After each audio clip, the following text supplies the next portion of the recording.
Okay, should we get started, anything? Uh-huh. Welcome to the Rebel Alliance Briefing Room Podcast. We are here to podcast about anything and everything Star Wars with you. Please visit our website where you can play current and past episodes. That's https://RABR KyleJohansson.us. That's RABR.KyleJohansson.us. On the left-hand side is a navigation menu. You can use this to learn how to load the Rebel Alliance Briefing Room podcast on your Android or Apple phone and tablet. And we have direct links to our podcast on Apple and Google Podcasts. Please participate by connecting to our social media, answering questions of the week, or submitting feedback directly from the site. Again, all of these are available at the Rebel Alliance Briefing Room website at RABR.KyleJohansson.us. And now, it's time to talk Star Wars. I am Kyle John Johansson, and this is Andrew Scott Sutton. Say hello. No. Get your video turned the wrong way again. Not that it matters, it doesn't matter that much. But What? make sure you got your video turned horizontal again. Put it sideways and it'll make it bigger so it'll be about the same size as my video. I don't want your video to be smaller than mine. Here we go. Like that? Yeah, better. What's going on, Maggie? Takes up more room. Alright, so today we're going to be reviewing Bad Batch episode 14, War-Mantle. It's only one episode this time because the next two episodes are 1 and 2-parter episodes. So we're going to review that, and we've got some news and question of the week that goes with it. So, sound good, Scott? It's time for the news. All right. So the first news thing we've got is basically a somewhat in-depth thing about the Black Krrsantan Wookiee. Krrsantan, that's how you say his name. In the history of him, because he's got we saw him in the Book of Boba Fett, but he's got a much bigger history in Star Wars in general. He's involved It's in the comics, right? Yeah, he's in the comics. He's involved. He's one of the bounty hunters that Darth Vader uses. A couple other people use. His actual debut was in a comic with Darth Vader. And he was with Boba Fett. They were both accepting the same job because he needed two bounty hunters, I guess. Competition. And this is interesting too. Because he was involved with Darth Vader. There in the comics, there's this character called Aphria, Aphra, and she's a doctor, and she is a planet archaeologist kind of person. She studies the cultures and stuff of planets, and she is all about being powerful and stuff. So that's where most of the stuff with this Krrsantan guy is at.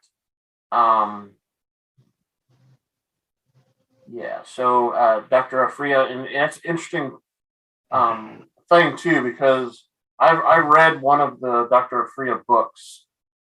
Like I was saying, most of it's in the comics, but there's a couple books out too, and she's an interesting character. She does certain things for Darth Vader, while Darth Vader is looking for Luke Skywalker. because he wants to kill the rebel scum that blew up the Death Star. So he's looking for Luke Skywalker.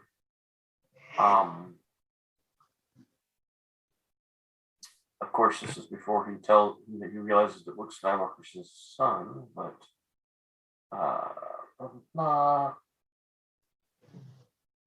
he also has a career, as we kind of alluded to in Boba Fett, where he was what they call a pit fighter. Where they would like gladiator.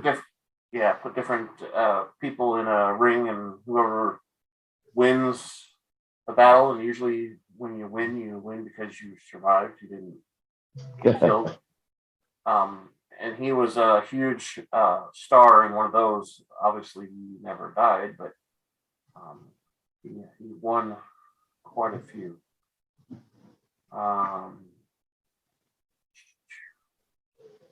He was captured and made to fight for a while too, because he had a reputation for fighting, and some people wanted to make some money off of him, so they captured him and forced him to fight.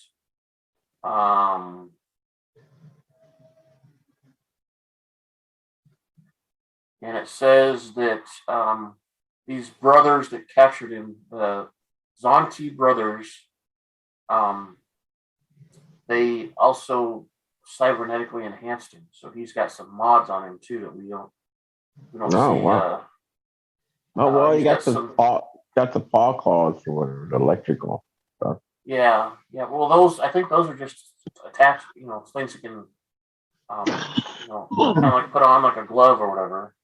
It says here he's got some plating on his exoskeleton, which or endoskeleton, which is the spine and stuff in the back and whatever. And there was a point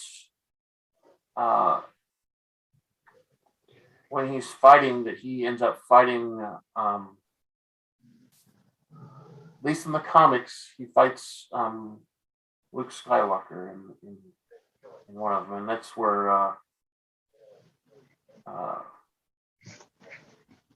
he also has a battle with during one of his bounty hunter things. He has a battle with Obi-Wan Kenobi.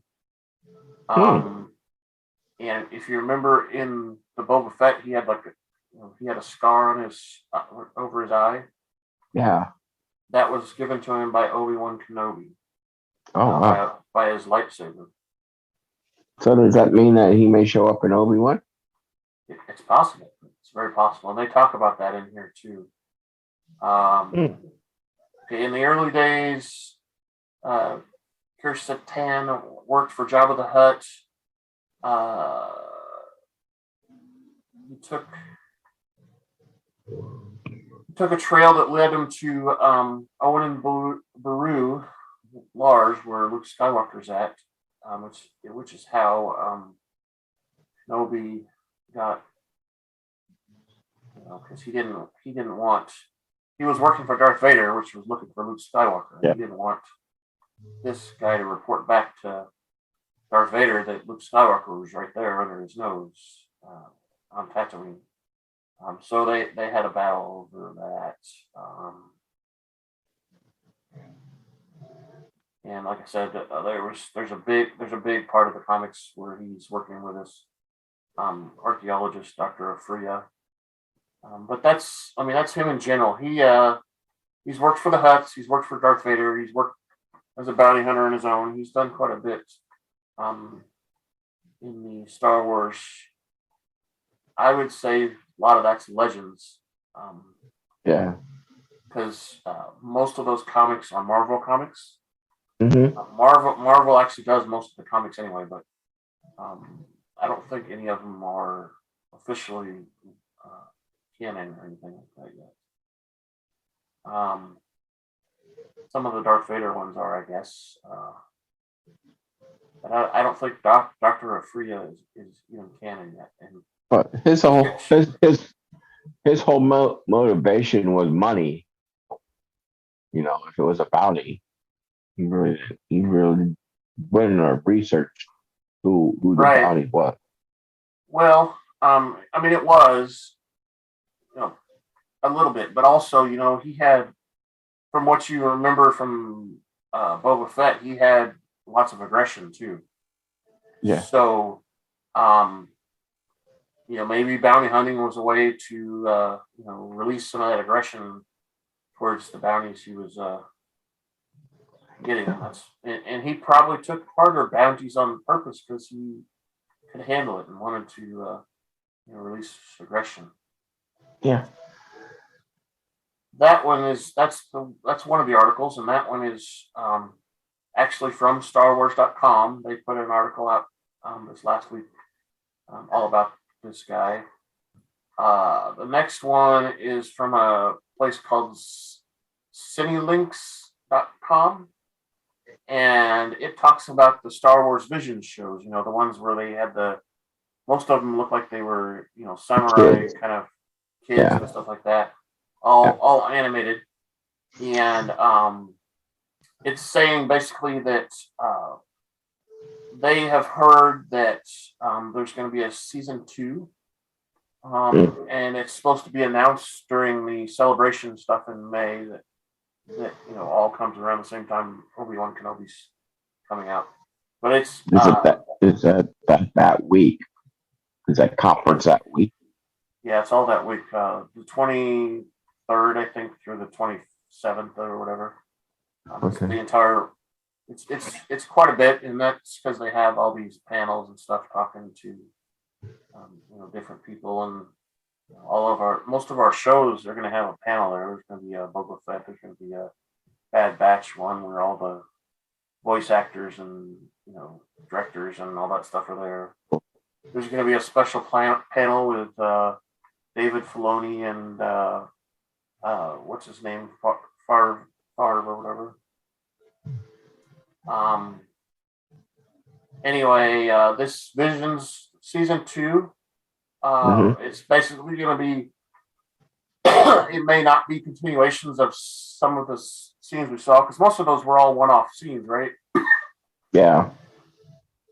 Not really any of them were related to each other. I mean, in general, they were, because they were telling Jedi stories or whatever, or a different take on the Jedi, stuff like that.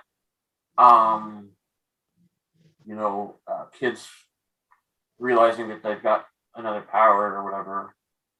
That one was almost just an entire romance thing, wasn't it? It was like Anyway, it doesn't specify, because they don't know probably that any of those are going to continue, but there maybe are just going to provide more of the same thing. More. Yeah, probably new warriors or something, or I don't know. Yeah, and they're saying that it's going to be in the fall. They've heard dates of something in September and something in October. And I think last year when it came out, it just came out, randomly. It was during another show that was on. I think it was during Mandalorian. Yeah, they just drop it on the menu on Disney Plus. Yeah. You think they're gonna have a big it's this date, or they're just gonna drop it? We'll probably hear something, because I think there's supposed to be a panel at Celebration. Oh, okay. It says here one source is pretty confident that we'll get confirmation and even footage during of Star Wars Visions season 2 during Star Wars Celebration. Lots of Star Wars there.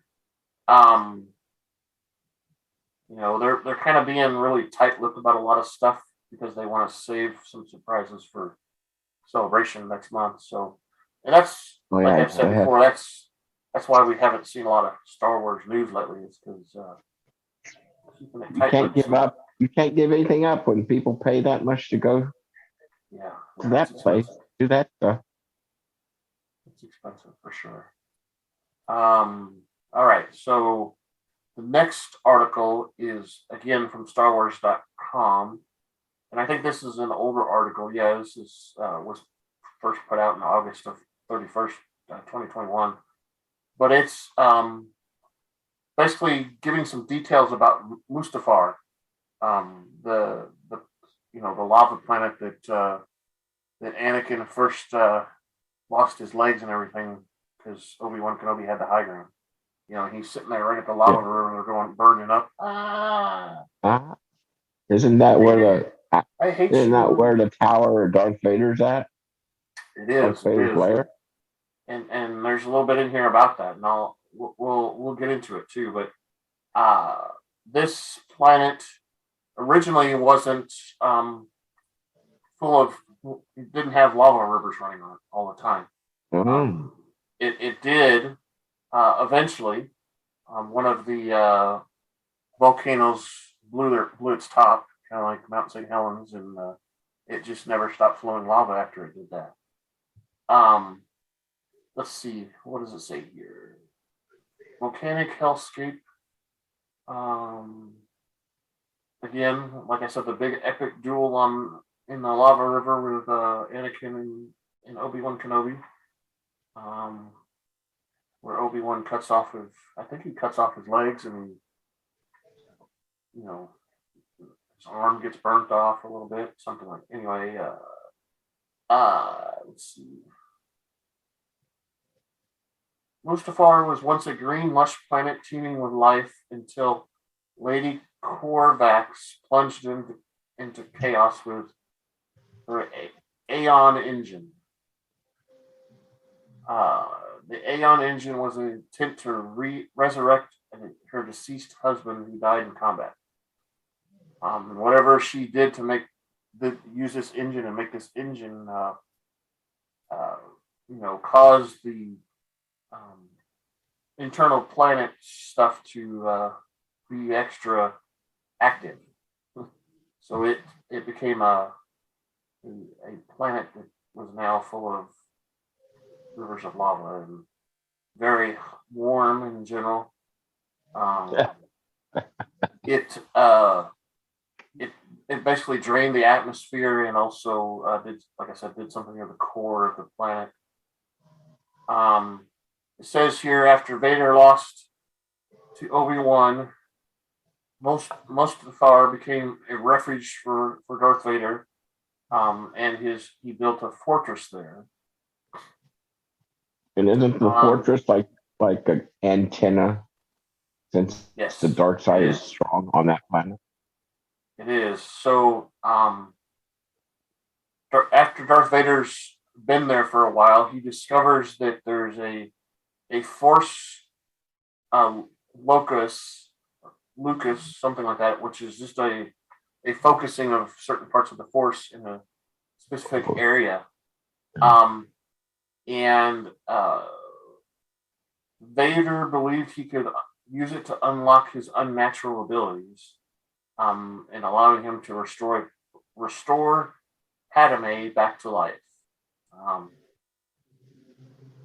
So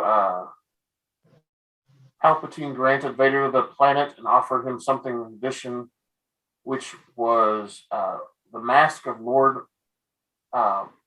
Monomin, who was an ancient Sith heretic. It says he believed that he could help show Vader the way.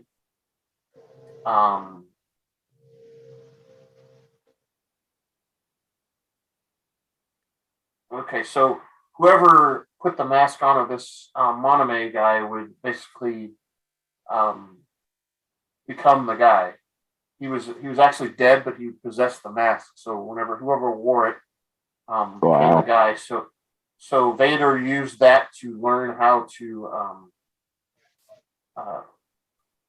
unlock this force locus that Monami had tried to as well, and that's, like you said, that's why the castle is so skinny and tall at the top, is to focus that part of the castle.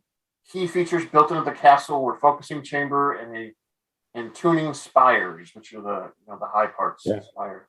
Like a tuning fork. Yeah, there's a special chamber though where all of it is supposed to be focused after it uses all those different things. Oh, that's cool. Force users channel their power and connect with naturally existing force locuses that it was built, that the castle was built right on top of. So there's a concentration of this stuff. It's kind of, floating around randomly, and they're trying to concentrate it into a specific spot. Yeah, and there was a battle also because Mustafar was an inhabited planet. It had actual people that lived there, and there was many battles that were waged against Darth Vader because he was taking over the planet, right? And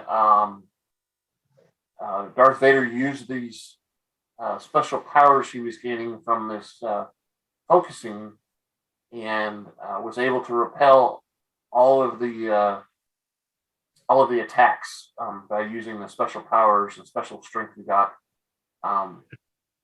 He was he was so strong with this force locust that they couldn't even get close to him. They would get close and he would use his force powers to get rid of them. But he was never able to focus the power enough to bring Padme back to life. And after many unsuccessful attempts, he destroyed the focusing chamber of the castle because he was, like I said, frustrated he couldn't get it open. And then it also a small little point. Remember in the newer triple, the movies that came out with Kylo Ren and all that stuff, Rise of Skywalker, Kylo Ren went to Mustafar to get a Wayfinder because he needed the Wayfinder to get back to where Palpatine was, right? Yeah. So we see him on Mustafar, and I think Rey was there too. Remember that was the little forest scene where slicing down trees with them. Yeah, they were trying to get the same thing, I think. Yeah. That's when we saw it in the recent movies, was during Rise of Skywalker.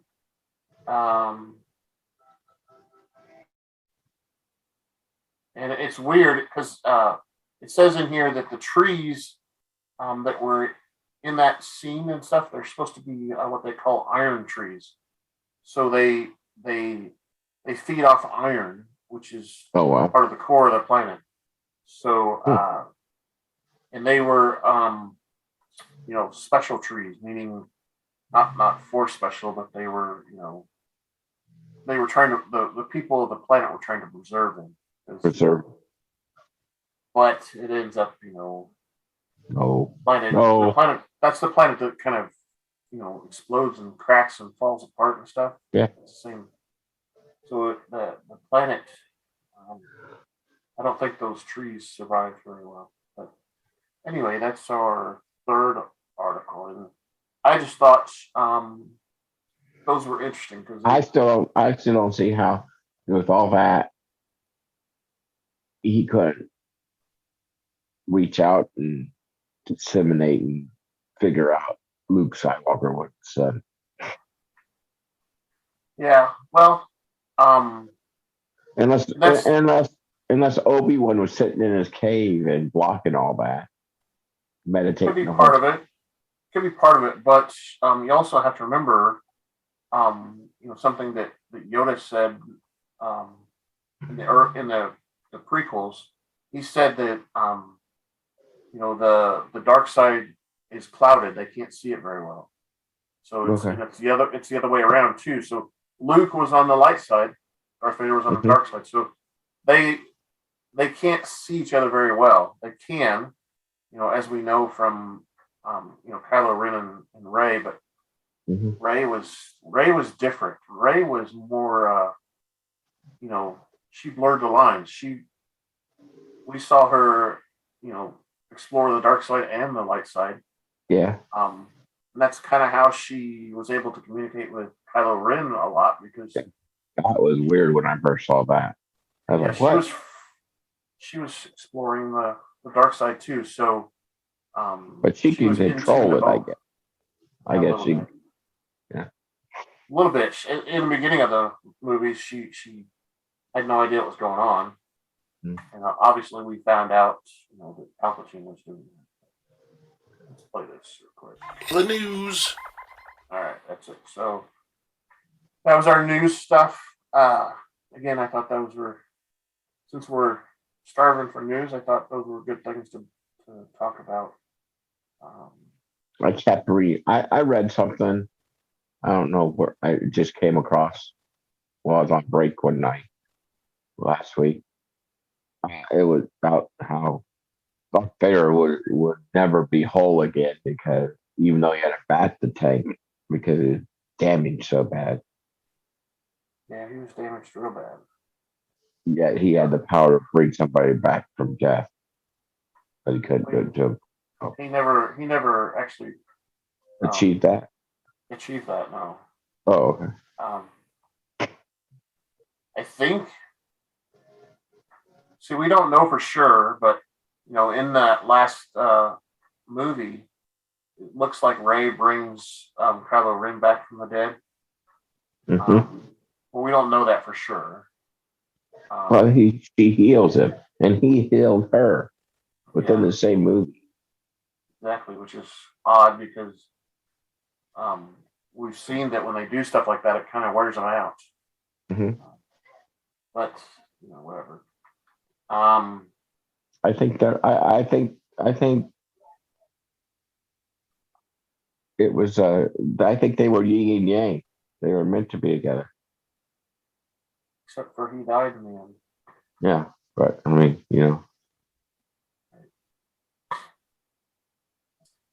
I forgot to say I was gonna say it before, but that Darth Vader's castle on Mustafar. Mm-hmm. It was basically on top of a volcano. Yeah. So if you remember in the movies, there was like rivers of lava coming out from the castle. The brief part we saw of it in the movie, you could see like a lava river coming out. And one side was a small river, and the other side was a pretty large one. Yeah. That had several branches of lava and stuff. And the main courtyard of the place had a big wall around it, so it kind of blocked some of the lava from coming in. Because apparently that could happen. But anyway, let's do the spoiler alert, and then we'll just get into the episode, okay?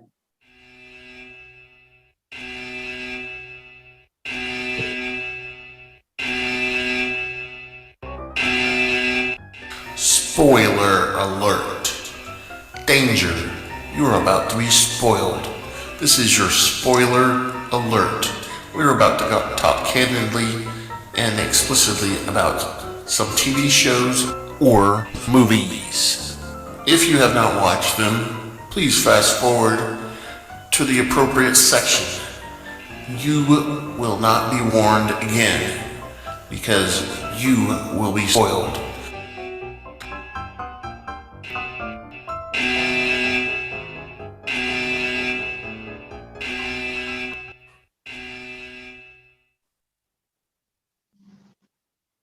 Where'd you go?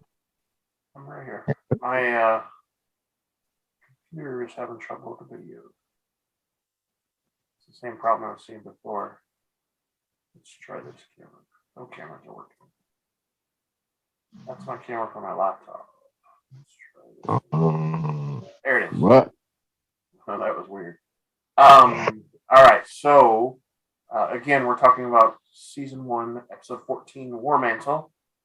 And this is a pretty big episode because we find out about this, plan that the Empire has from the beginning of this show.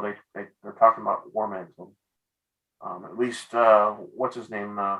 Admiral, what's his name? Crap. Dukes.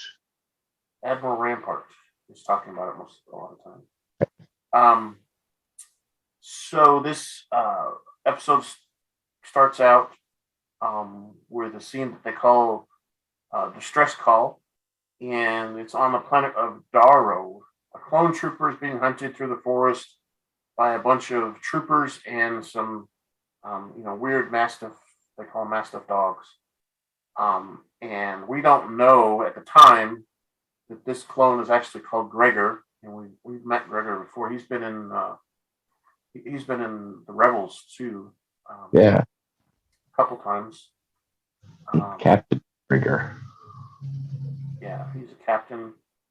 He's kind and of he reaches the edges of a cliff. Yeah, he reaches a cliff, and kind of is forced to go a different direction. But that direction, he runs into the same problem. He gets captured by the people running after him, and luckily the mastiff dog things are trained not to eat him, so he gets captured in a clearing. He's stunned. It's weird. They stun his legs first, so his legs he has trouble running, and then they stun him and knocks him down.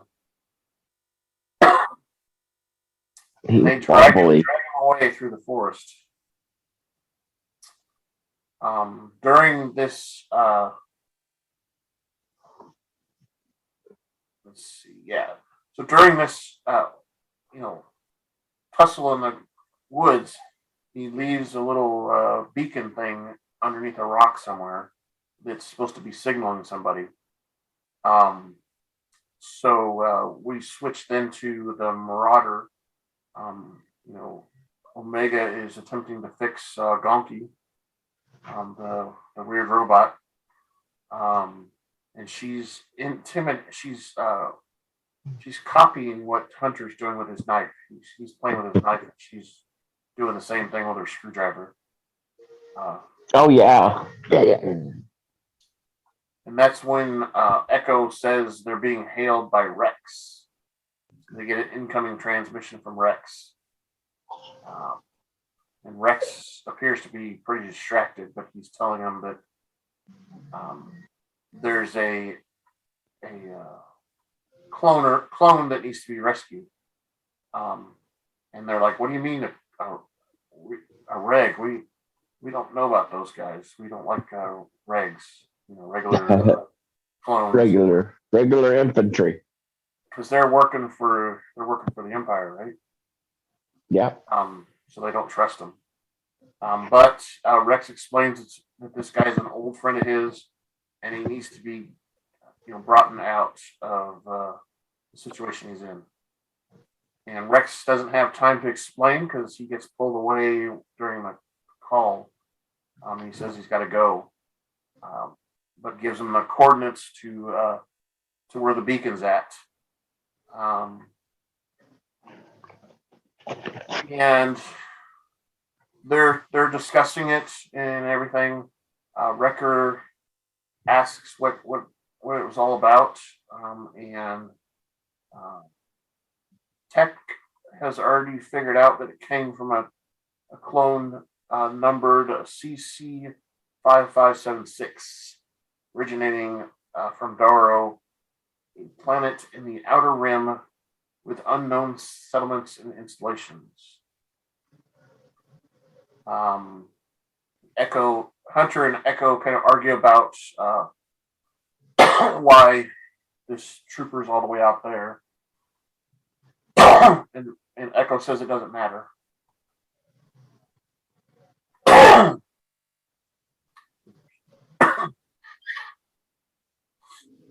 Get a drink.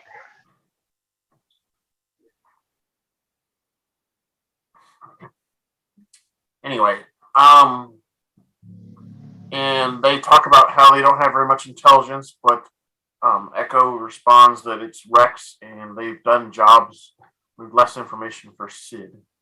Well, they're on a job for Sid. Yeah, and he mentions that too. He says, If they deviate, they won't be compensated for the job they're already on. They need the money so they can get food because they're starving, I guess. I don't know. Wrecker agrees with Tech, but then Omega points out Yeah, that Rex this is is a great. friend. Rex is a friend, and it's more important to help a friend than it is to get paid. And Wrecker says, "Hey, Ricker goes, Omega has a point. And after that, after a couple exchanges like that with all the different parts of our Bad Batch crew, Hunter reluctantly agrees that they need to rescue this trooper. And we then switch to a scene where we're back on Camino. Crosshairs telling Vice Admiral Rampart that the operation is ahead of schedule. Rampart is pleased. Crosshair asks what they're going to do about the Caminoans, and Rampart says they have their orders and to keep an eye on them for the time being. Meanwhile, we see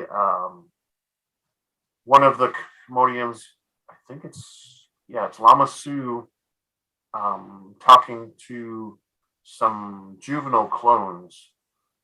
They're walking. Yeah, no, it's Nala Se that's talking to him. Nala Se is the same one that was dealing with Omega, and they're wondering what their status is because it appears that all the clone troopers are being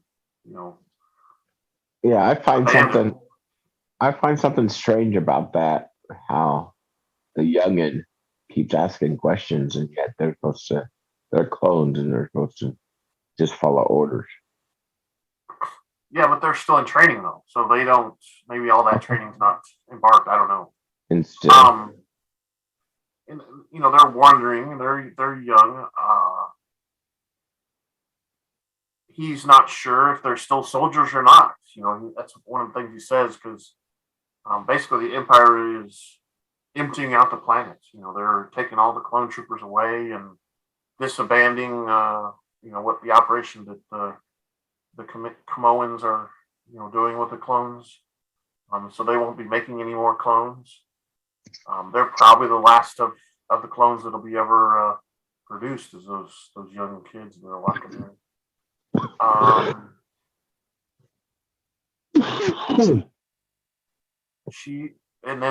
Nala Se tells the clones to hurry on to their next destination. She needs to talk to the Prime Minister.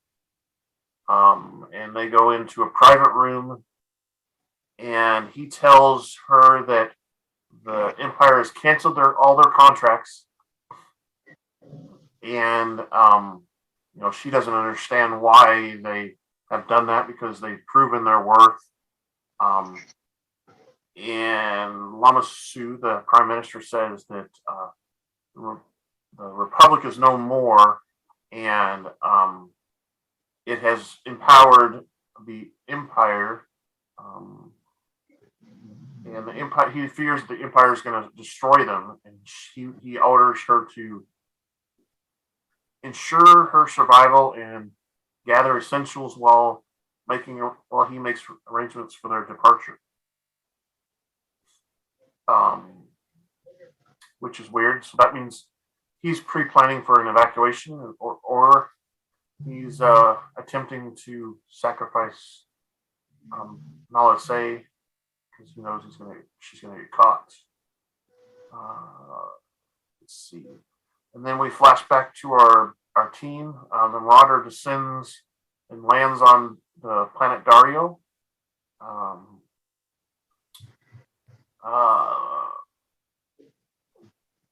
Hunter is still complaining about how they're risking an awful lot for a clone they don't even know. And again, Echo says that if Rex trusts the clone, then he trusts Rex. So that's the end of that conversation.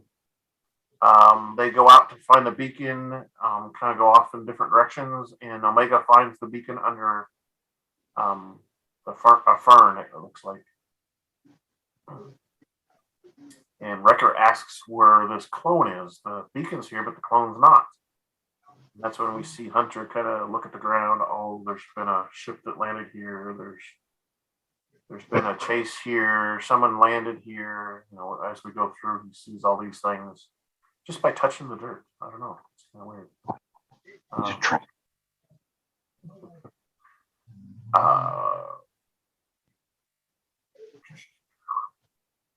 And they notice that Hunter has a feeling that there's something else inside that mountain. Yeah. And, Tech confirms that by saying that his scans are being jammed. So you know something is around there that they don't see.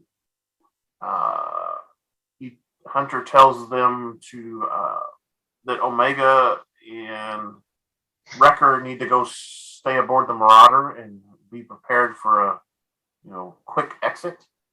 Oh man! And the others scale the mountain. We see them climbing up the mountain, which is interesting too. When Echo asks what's in the mountain, Hunter says there's no way, but he suspects that it is some sort of military base. And once they get to the top, they can see that. That's pretty cool. It's all hollowed out and cracked. Yeah, a little hole in the middle there where they built a base going down inside, which that's a good cover, I guess. Looks like there's nothing there except for when you're above it, I guess would be true. And it's sunken down a little bit too, so it's maybe hard to see from above too, I guess, but except for the whole part. And they go down that hill to investigate and get into this facility. They notice several commandos and stormtroopers, and they decide that the best way to get in is what they call a shuttle, but it's more of like an elevator to us. Right?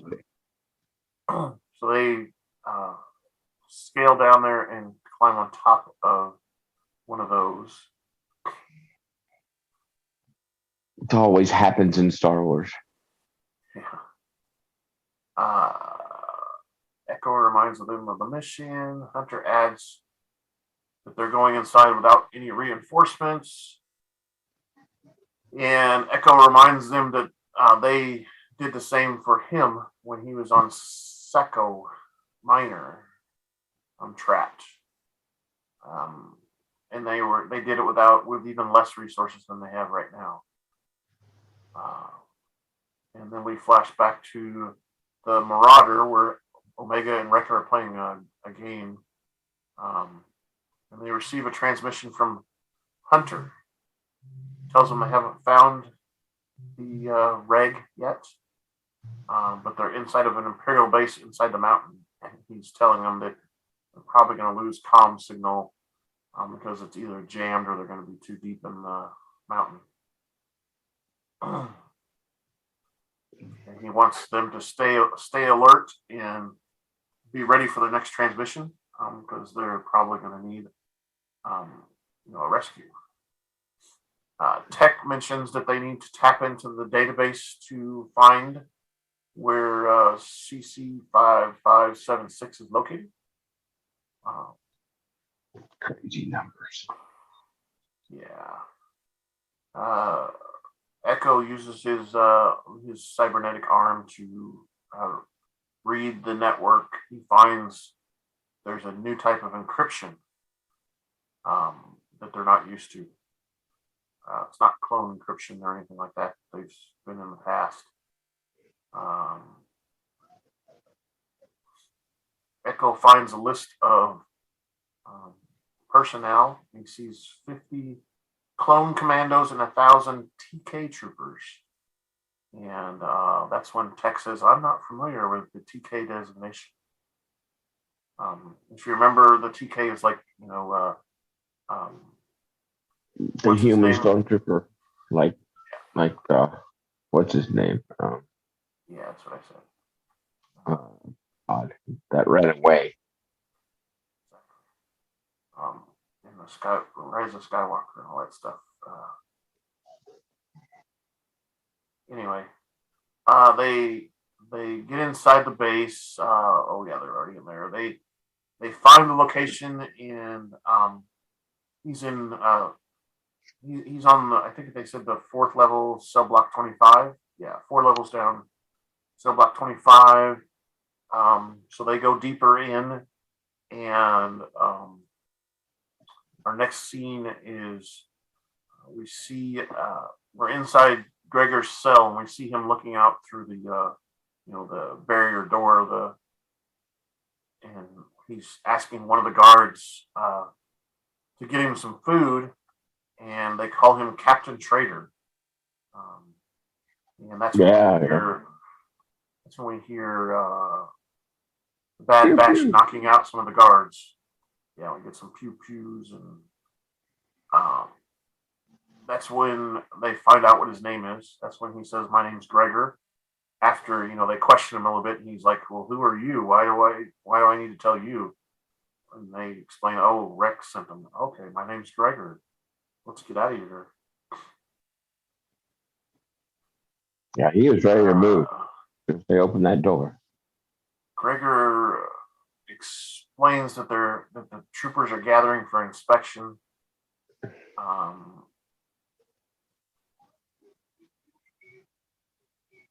And then they find out they're having trouble with the lifts. They try to get to the lifts, and all of their exits through the lifts are blocked. That's when Gregor is telling them what he does there. He's talking about, what's the deal with you guys? Why are you here? And he asks them what their designation is, and that's when they say they're CT-99s. And Gregor is like, "Oh, you're defective troopers." And why aren't they working with the Empire? And that's when we hear that there's a different story behind that. But Gregor explains that his assignment was an instructor at this base. And we see Tech is trying to get into a console for something. He types in code 16 to redirect the forces, but Gregor explains that those codes don't work anymore. They're different codes now. They're not. Yeah. And that's what set off the alarm. Oops. And they have, of course, lots of commandos coming after them, going pew pew and bang bang, throwing smoke bombs and all kinds of stuff. Gotta get out of here. And Gregor tells them that these TK troopers are their replacements.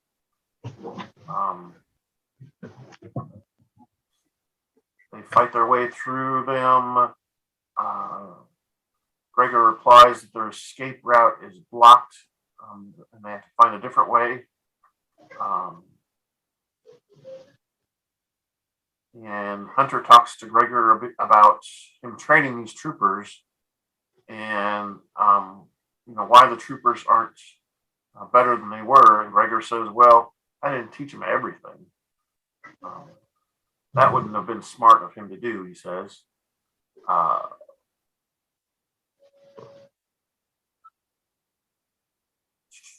We go up.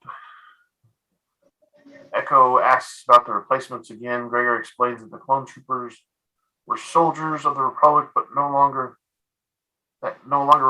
exists. And the new recruits come from all over the galaxy, and they're not necessarily that skilled, but there's an unendless supply of it. Unlike the expensive clone troopers, I guess. The numbers are everything. Yeah.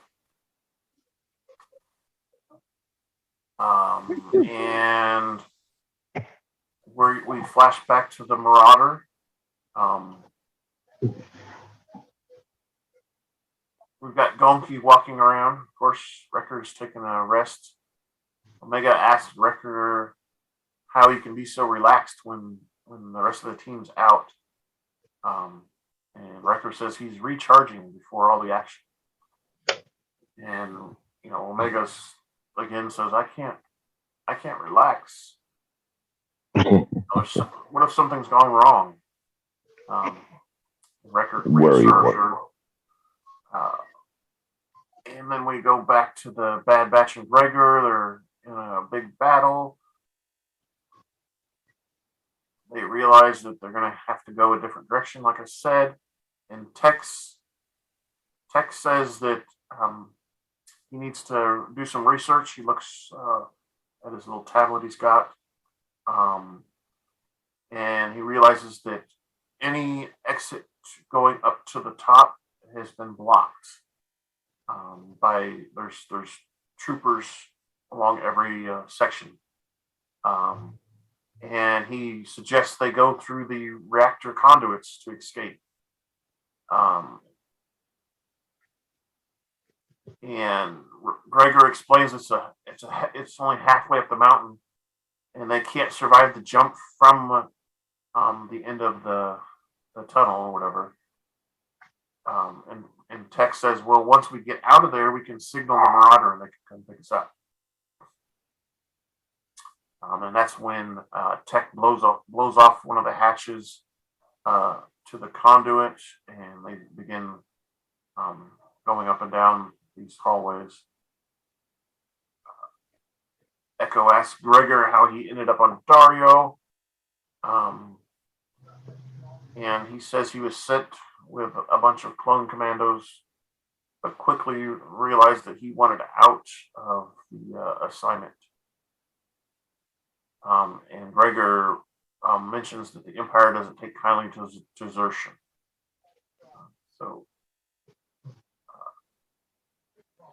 Meanwhile, Omega awaits contact. Hunter contacts them and tells them that they need a pickup, but because they ran into some trouble.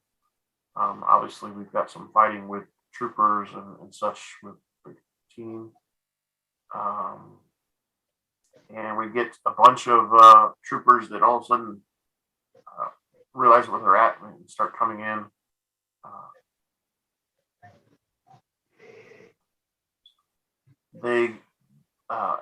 As the Marauder is on its way there, it runs into a couple V-wing starfighters as well. They're having to fight those off a little bit. They finally get clear of them and back up to the end of the tunnel where the team's at, and looks like several Tech and Gregor make it onto the ship, but Echo and Hunter are left behind because some more of those attack ships are coming after them and they have to leave. And they go and shoot some more ships down, starfighters down. The Hunter and Echo are fighting the stormtroopers. And Wrecker manages to get after he takes down a few ships, he manages to get back to the exhaust ports, and he picks up, it looks like Echo this time. And he jumps aboard, and there's a bunch of fighting going on, so they're having trouble. Wrecker mentions that they have to leave soon because things are getting hot. And Hunter jumps, but he doesn't make it. He falls off the gangplank, and he tries to break his fall with his knife by catching on some rocks or something like that. He slides off and falls down through some trees. Omega, of course, is going crazy because Hunter is gone. And there is a bunch of fighting going on with the Marauder. And Hunter contacts them and tells them to not worry about him.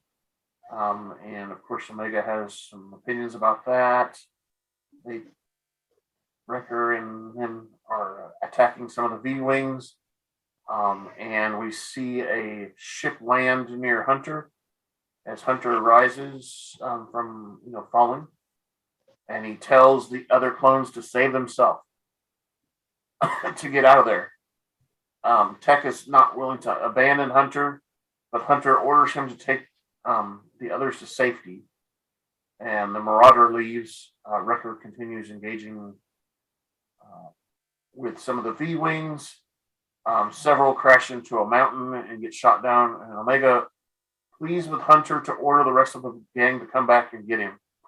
And Hunter says it's already too late, and he's going to sacrifice himself so that they can get away.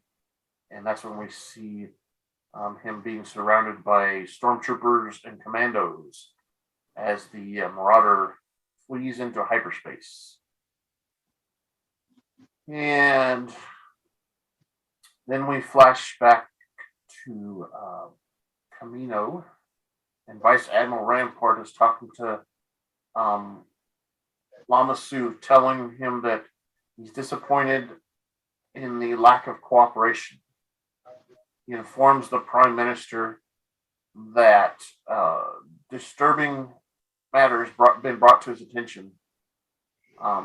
And an elite squad of troopers enters the room with him. Nala Se is brought in with troopers. Rampart says that Lama Su's chief scientist was gathering medical personnel to flee Camino, and Lama Su is surprised by this action, even though we learned earlier that Lama Su ordered it. And Rampart mentions how he has always thought that the clone troopers were overrated. And he tells Nala Se that he hopes to utilize her services for the Empire. However, there's little need for Lama Su's services. This is when he says he needs a scientist, but he does not need a politician. And two troopers arrest the Prime Minister for treason. I almost assumed that they were going to kill him, but and then we flash to a scene where back on Dario, and Hunter is seen locked in a cell, and he's greeted by Crosshair, who says he was hoping for the whole squad, but besides Hunter will do for now. And then we see the credits. Which brings me to the question of the week. So, was the entire escape of Gregor part of Crosshair's plan to lure the Bad Batch in to be captured? Is that the operation you're talking about? That could be. That's what I kind of think. That's why, I think when Crosshair says he was hoping for the whole squad, but it says Hunter will do for now. I kind of think that the entire thing was a trap for the Bad Batch, so they could be captured. What do you think? So, and that's the whole episode. That's more likely. I mean, now that you got record, Hunter. Yeah.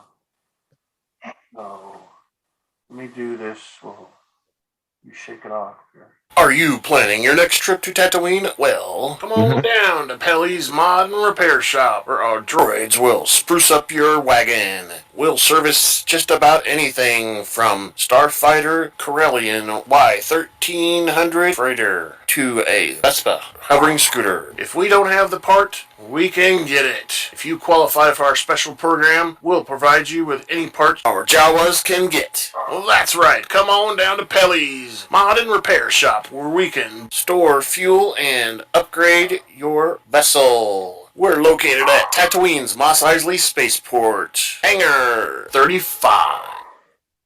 Yeah.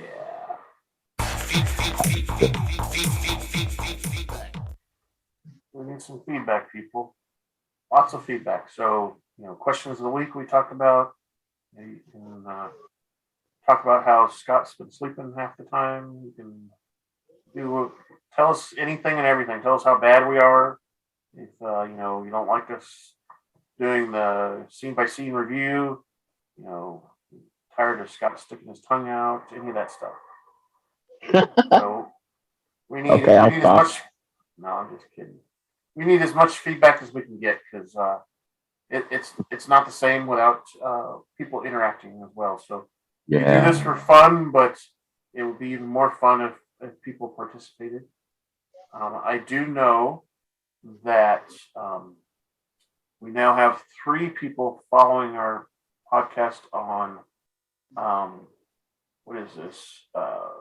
Spotify. We have 7 people following us through Google Podcasts, which is what we originally launched on back in the beginning. There was another place. I think it's on Spreaker, which I don't really like Spreaker, but I think there's a couple people following us there. And I think we have at least one person following us on iHeartRadio, which I don't know, that could be me, I guess. But so we've got some followers, some people listening. YouTube, we now have 2 people who have subscribed. I know one of them is you, Scott, but the other one is a new person. Doesn't tell me who it is, of course, but you can't pay them. No, I can't. It doesn't even give me a. I don't even know for sure that the first one's you, but I know you subscribed in the beginning, so I assumed it was you. The second person just subscribed recently. We still don't have any comments or anything on YouTube. We don't have any comments or anything on our questions or anybody answering the questions. We don't have any feedback coming in through there. We've got several ways to do that. We've got a thing on our website that you can fill out some feedback and type in there whatever you want. We have an email address, feedback@kylejohansson.us.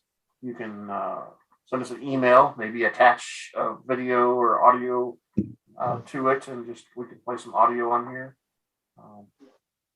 Many ways to do that. So please, just get on there and rant. Go. And if you don't agree with anything we've said, go ahead and send that in too.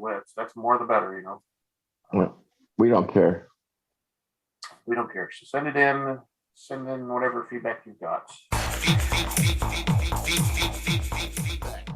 Yeah, we want some feedback. So, so what did you think about the episode, Scott? Anything that you want to mention or bring up? It was.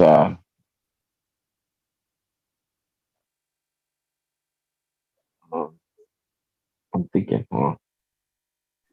Well, it was like you said. It was like you said. It was like, if you think about it, that if Crosshair could set something up like that,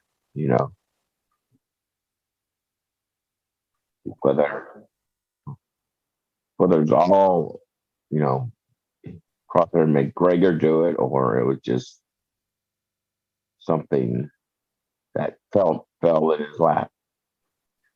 Well, yeah, true, and you know how in the original Star Wars series, we see that Darth Vader allows the rebels to get a code to get onto Endor or whatever, so they can get past the shielding or whatever, and it could be something like that. They allowed Gregor to escape because they knew he was going to contact Rex or somebody like that. And obviously Rex is going to contact the Bad Batch. So, you've got to realize that, Crosshair, his mind is more of a logical mind. So he's always thinking 10 steps ahead of somebody. So same with Hunter a little bit too. I'd almost argue that almost all of the Bad Batch guys are doing that. Maybe something that's ingrained into the clones in general. I think Crosshair is doing a lot more, up there all the time, running scenarios or, figuring out what would happen if you do this or that, Exactly. I don't know. I don't know who's smarter, but Yeah, they're about even on everything else. Seems that way, doesn't it? I don't know either. I mean, they're both appear to be really smart. So let's see. So and that kind of sets up our next two episodes, our finale for the season. We know the finale is mostly on Camino. They're rescuing Hunter and possibly other people on the planet and stuff. So there's obviously a big showdown with Crosshair and everything. So we have a big next two episodes. And that's why it's a two-parter, because there's lots going on there that they couldn't cram into one episode. That's part of the reason why we broke this out here to be a single episode. So we have that big reveal for the next two with Crosshair and the chip. That's what he says. He's already had the chip taken out, isn't he? Yeah. The whole time he hasn't had the chip, he says, or something like that. Or he had it removed after they split up, something like that. I don't know. Let's see. So that's it. So we'll be done with that. You guys, I don't want to say it enough. We're probably going to take a small break after that, after we do that episode next week. But on the 27th is when Obi-Wan Kenobi comes out, and Scott and I haven't fully decided, but we're going to do basically a not necessarily live podcast, but we're going to be watching the show maybe live together in the same room, doing a reaction type of thing. And you tell me, Scott. So obviously we want to we want to watch the show and I want to watch it together. To it. Yeah. But do we want to watch it first and then do an analysis afterwards, or do we want to do all that at the same time? I don't know. It might be kind of hard to do while we're watching it, but yeah, do it after. Yeah. So that might be a pretty long episode, because I think, like we said, there's two episodes coming out. 27. Yeah. And I think they're probably at least 30 minutes long each, maybe longer. We don't know, because Obi-Wan Kenobi's only got 6 episodes. I sent you the listing. That's one thing that we found out that was released recently, is actual dates for the show. So, like I said, the 27th, episode 1 and 2 are coming out. June 1st is episode 3. June 8th is episode 4. And June 15th, episode 5. June 27th, or 22nd, I'm sorry, is episode 6, the finale for the show. And everything that I've seen, and hopefully you've seen it too, Scott, that this is a one-off show. It's only going to be, it's not going to be season 2 or anything like that. Kind of like what was with Boba Fett. Yeah. I think they're just doing these one-offs with these characters just so we can know them better. Yeah, well, that's true. That's true. It's very true. And I think they know that us learning about these characters is going to help with what they have planned for the big Mandoverse to begin with. Yeah. I wouldn't be surprised if during Obi-Wan Kenobi we see Ahsoka at least once. She was obviously alive during that time, and she was never around in the prequels because she hadn't been conceived yet, meaning the writers hadn't thought of her yet. But we haven't tied her into that series, and that's kind of I'm thinking that they're going to do that with this Obi-Wan Kenobi show. So there may be an episode where she's in there for like, I don't know, half of the episode or something like that, helping out a little bit. Maybe she's in there helping out quite a bit. I don't know. They don't really show any of that in the trailer that we saw. I'm just excited to see the Grand Inquisitor. Yeah, especially in live action. Yeah. What we've seen in Clone Wars and Rebels was some pretty good stuff, some pretty good stunts and whatever. I'd like to see some of that. Like you were talking, the guy with they have the lightsabers that are two-ended and they spin. They got this handle thing that they spin on or whatever. I'd love to see that in live action and see what it looks like. I think it's easier to do something like that in an animated show than it is in live action. So it'd be kind of cool to see. And we from the trailer we saw where we see a scene where we're actually inside the Inquisitor's headquarters or whatever. That'd be kind of cool to see. Never seen that anywhere before. I don't even think that was in the Rebels at all. We just saw the Inquisitors keep popping up. We never saw their headquarters or anything. So that'll be fun. And does Darth Vader controls them, right? Yes.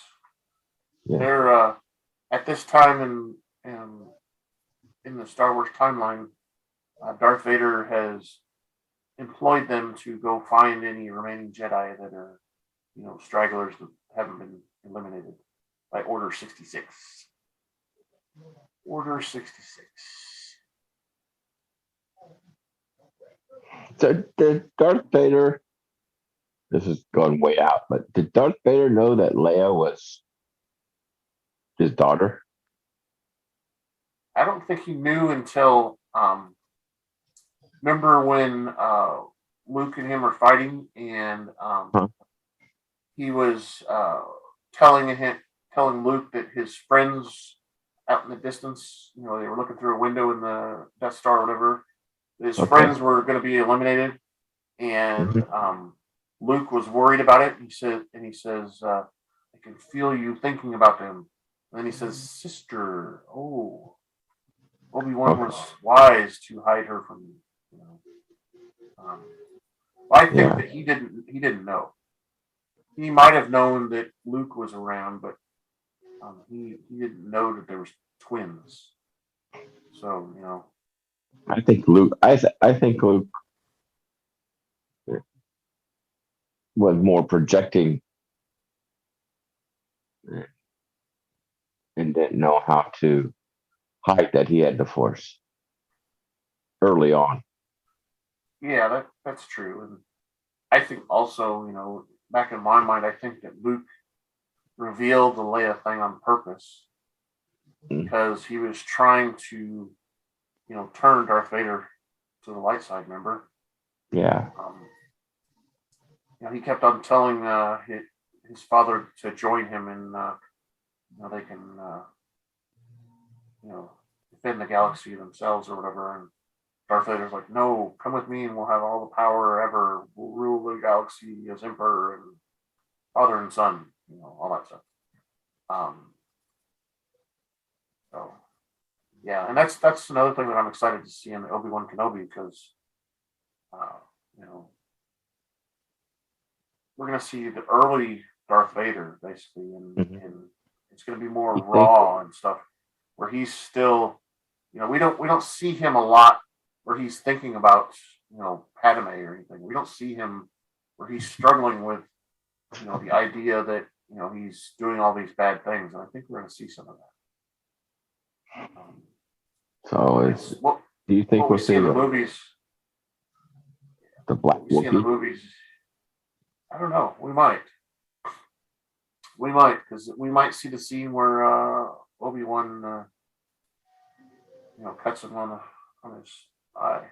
Oh yeah, we might see that. So there's so many possibilities, and they pull out all the stuff. Yeah, let's hope they do. All right, so let's go ahead and unless you got anything else, we're going to wrap this up. That's fine. Thank you for listening to the Rebel Alliance Briefing Room podcast.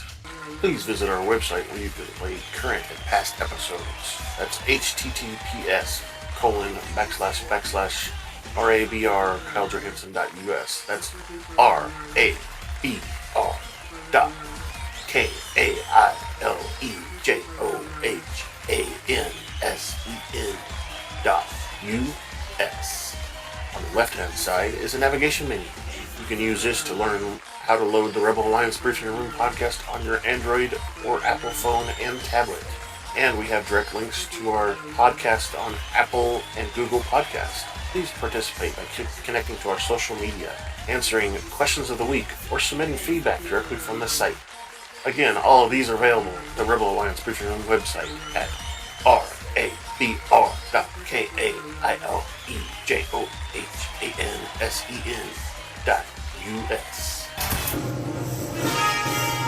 This podcast in no way is approved, sponsored, or owned by Lucasfilms Ltd., Disney, Disney Plus, or any of its subsidiaries. All opinions are solely owned by Kyle and or Scott, and in no way express the views or opinions of their past or present employers. Views and opinions are not supported or restricted by Lucasfilms Ltd., Disney, Disney Plus, or any of its subsidiaries. Any rebroadcast, reproduction, or any or other use of this podcast and its affiliate sites without consent of Super Duper Podcast Network and its host is prohibited. I am Kyle Johansson, and this is Andrew Scott Sutton. Say goodbye now. Bye. Goodbye. Bye. Bye. Have a good one. Send us feedback.